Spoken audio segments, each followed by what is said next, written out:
Hello, नमस्कार मंडळी, कसे आहात? स्वागत आहे तुमचं एका नवीन फ्रेश व्हिडिओमध्ये.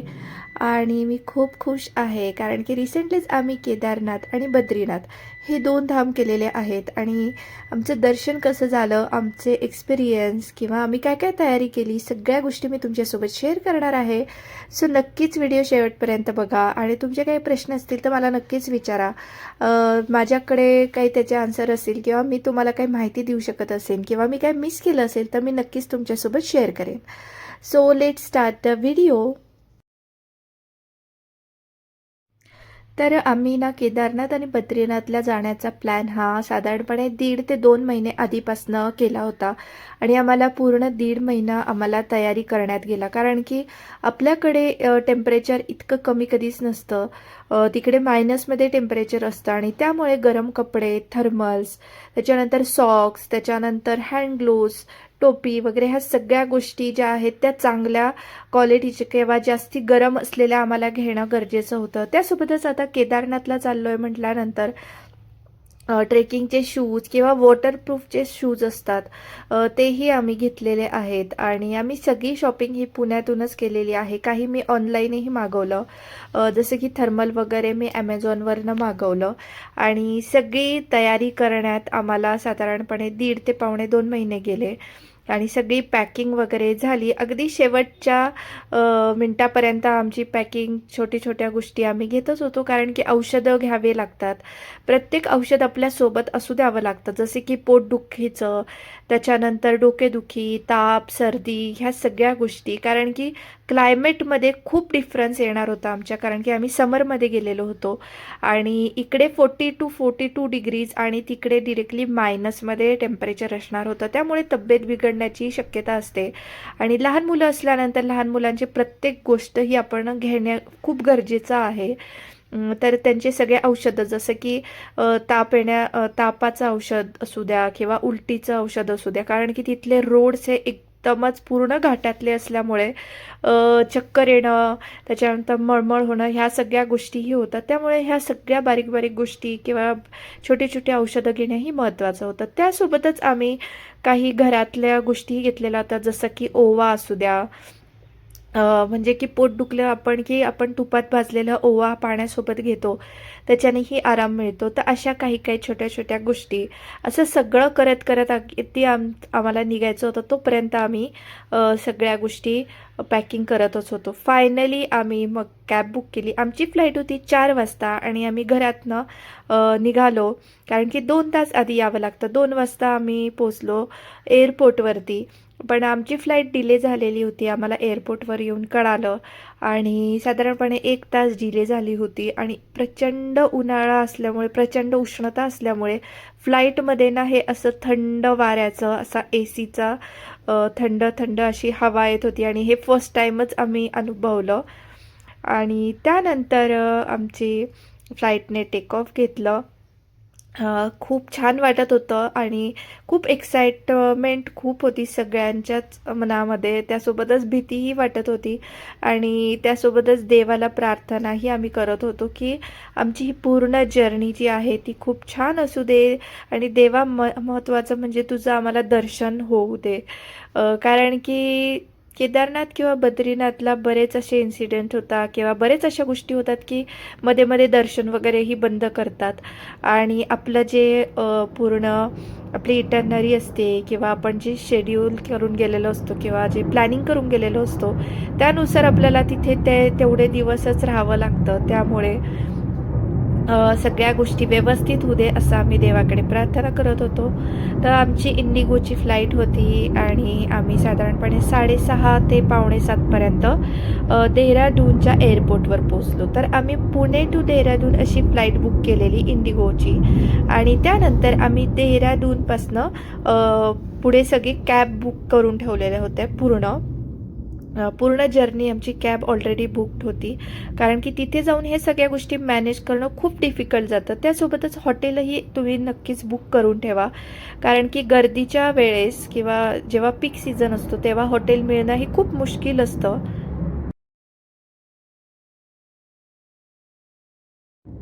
तर एअरपोर्टवर पोचल्यानंतर आम्ही आमचे बाकीचे फॅमिली मेंबर्स जे आहेत त्यांना भेटलो. ते दुसरीकडून येणार होते, त्यामुळे आम्ही सगळेजण देहरादून एअरपोर्टवर भेटलो. आणि त्यानंतर आम्ही देहरादूनपासनं आम्ही हरिद्वारला आलो, कारण की हरिद्वारला आमचं हॉटेल बुक होतं, स्टे होता 1 नाईटचा. त्यामुळे आम्ही हरिद्वारला अगदी 1 तासाच्या आतच पोहोचलो, फ्रेश झालो, बॅग्स वगैरे ठेवल्या आणि त्यानंतर आम्ही डिनरसाठी खाली आलो. डिनरसाठी ह्या सगळ्या गोष्टी होत्या, तुम्ही बघू शकता.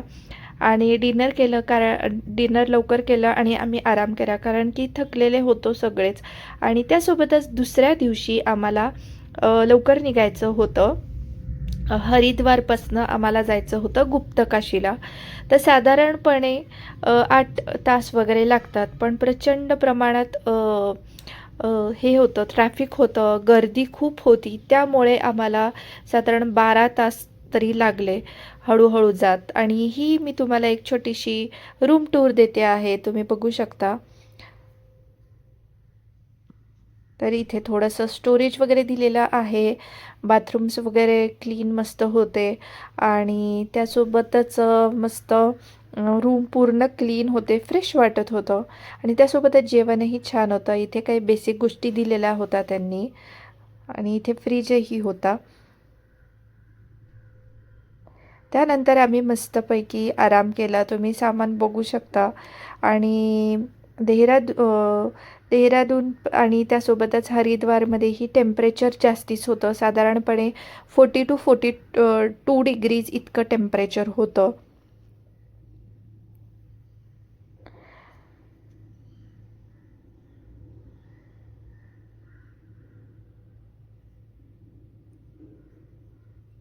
तर अशी काहीशी आमची रूम होती आणि सकाळी लवकर उठले मी. आणि बाहेर एक त्याला छोटीशी गॅलरीसुद्धा होती. आणि गॅलरी मी सकाळी उठली तेव्हा मला लक्षात आलं की अरे याला गॅलरीसुद्धा आहे. आणि इतका मस्त व्ह्यू होता. खाली मस्त स्विमिंग पूल वगैरे होता आणि अगदी गॅलरीला अगदी जवळ अशी आंब्याचे झाडं होते, त्याला मस्त कैऱ्या लागलेल्या होत्या, तुम्ही बघू शकता. आणि अगदीच जवळ इथून रेल्वे स्टेशनही होतं, त्यामुळे रेल्वेचा आवाजही येत होता. तर मग छान व्ह्यूचा आम्ही आनंद घेतल्यानंतर आम्ही मस्त सगळे पॅकिंग केली, फ्रेश वगैरे झालो आणि त्यानंतर आम्ही ब्रेकफास्ट करायला खाली आलो. ब्रेकफास्ट इथला 8 वाजता चालू होणार होता, त्यामुळे आम्हाला थोडंसं निघायला वेळ झाली, कारण की आम्ही सकाळी लवकर निघणार होतो. पण ब्रेकफास्ट लेट असल्यामुळे आम्हाला थोडंसं उशीरच झाला, कारण की जाण्यासाठी भरपूर वेळ लागतो, त्यामुळे आम्ही लवकर निघायचा असा विचार केलेला. सो आमचा सगळ्यांचा ब्रेकफास्ट झाला आणि थोडासा इथे आम्ही टाईमपास केला, कारण की बॅग्स वगैरे वरती ठेवत होते आणि बॅगला ते पॅकिंगही करत होते, कारण की गुप्तकाशीला आम्ही इथून जाणार होतो आणि गुप्तकाशीला पाऊस वगैरे पडण्याची चान्सेस असतात जाता जातासुद्धा. टेम्परेचरमध्ये बऱ्यापैकी फरक जाणवतो जेव्हा आपण हरिद्वार, ऋषिकेश, देवप्रयाग वगैरे पास करून पुढे जातो. तर इथलं जे टेम्परेचर होतं हे तर प्रचंडच होतं, म्हणजे 42 डिग्री इतकं टेम्परेचर होतं हरिद्वारमध्ये. त्यानंतर आम्ही पुढे पुढे आलो आणि इथे तुम्ही बघू शकता हे आहे देवप्रयाग. तर इथून हा व्ह्यू आम्ही खरंच खूप बघण्याची आमची आतुरता होती, कारण की खूप रील्स बघितले होते आणि खूप गोष्टी आम्ही बघितल्या होत्या. तर इथे अलकनंदा नदी आणि भागीरथी नदी अशा येतात आणि त्या दोघी जेव्हा एकत्र येतात तेव्हा गंगा तिथून तयार होते, तुम्ही बघू शकता. आणि एक नदी जी आहे ती अगदीच तिचा प्रवाह अगदीच असा स्ट्रॉंग होता, अगदी खळखळून वाहत होती आणि एक अगदी संथ गतीने छान अशी वाहत होती आणि त्या दोघी एकत्र मिळून पुढे गंगा तयार होते. तर असं होतं देवप्रयागचा सीन आणि आम्हाला बघून खूप छान वाटलं. काही काही गोष्टी शब्दात आपल्याला मांडता येत नाही, पण मनाला जे समाधान मिळतं ते खूप जास्त असतं. एनिवेज आम्ही तिथे छान दर्शन घेतलं आणि त्यानंतर आम्ही पुढे आलो.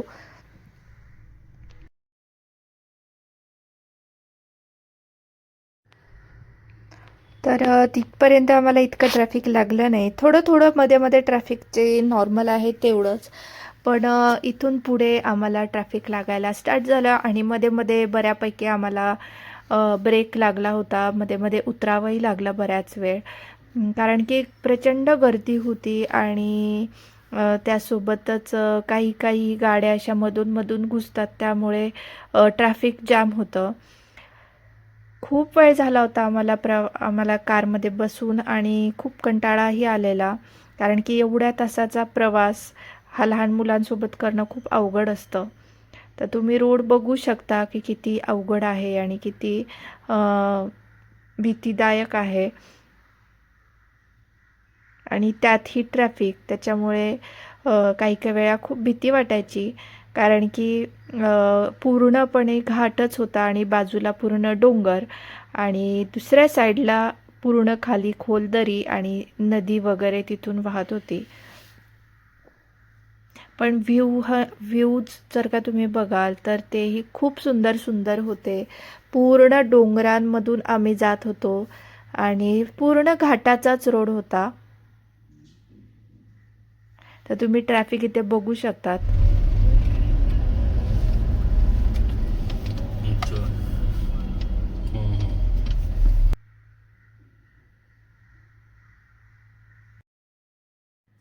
तर सकाळी निघालेलो आम्ही डायरेक्ट संध्याकाळी पोहोचलो. संध्याकाळी म्हणजे जवळपास रात्र झालेली आणि त्यानंतर आम्ही थोडं फ्रेश वगैरे झालो. खूप थकलेले होते सगळेजणं.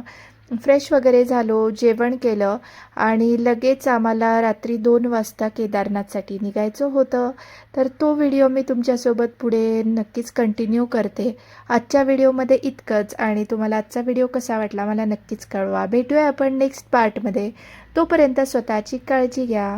बाय. Thank you.